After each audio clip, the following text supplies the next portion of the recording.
Hi guys, magandang araw. This is Sebe Airsoft and andito sa harap natin ngayon ay isang SSP5 na 5.1 na gagamitin for practical shooting.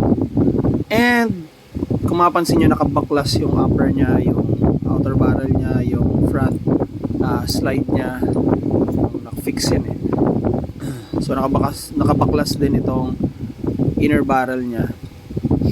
Ang gagawin natin is we will be upgrading the backing. So from a Novritsch Purple, gagawin natin siyang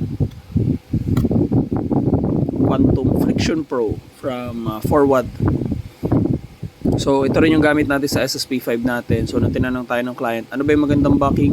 Well, wala na ko ibang masasuggest kundi ito. So yun lang, gagamitin to for June 21 practical shooting.